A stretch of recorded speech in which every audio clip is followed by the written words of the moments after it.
It is important, of course, to remember that the internet itself is not the root cause of most of these risks.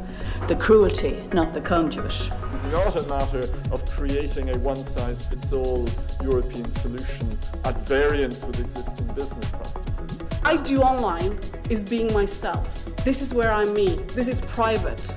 We think self-regulation is the most adaptable tool, but we reserve the right to legislate if it doesn't deliver. We know from EU Kids and from other surveys that what really works is actually talking to your children. We are now in an environment, and I feel in 2012, at least in this country, we are pushing limits that we have not pushed before. We don't find any evidence that children whose parents use filters are less likely to encounter risk. I think the focus has only been on the actions of children, but how are we as adults using Facebook and Twitter and being those role models for children? You cannot be pseudonymous on Facebook, you have to be yourself. That's what makes Facebook what it is.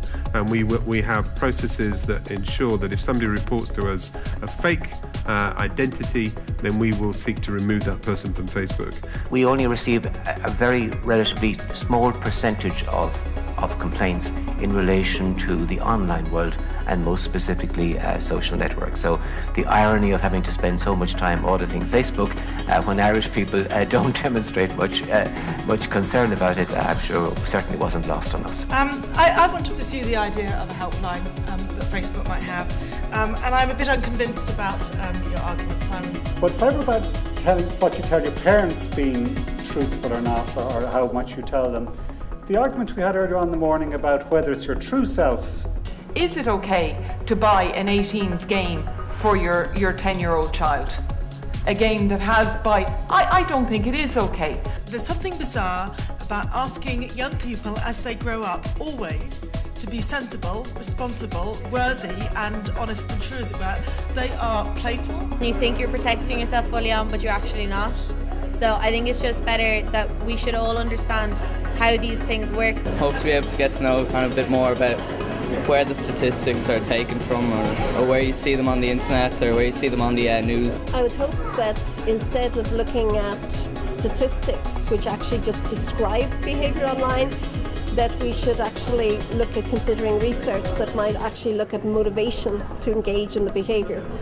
They were considering filtering ISP access across the entire EU, and part of my job at that point was to point out that this was probably not a great idea.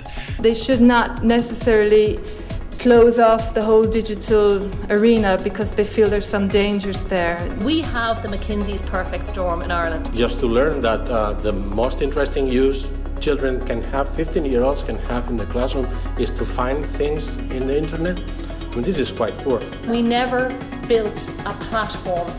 We are free. We are unencumbered. To hear developments in Ireland being described by the chairman, I think it was, as seismic and radical, which I'm quite sure they are, if Anne Looney has anything to do with them. To know that such a seminar is taking place and that there are so many experts gathered here. So we have a big challenge in terms of our young people and our children getting the very best from those wonderful opportunities that are there at present.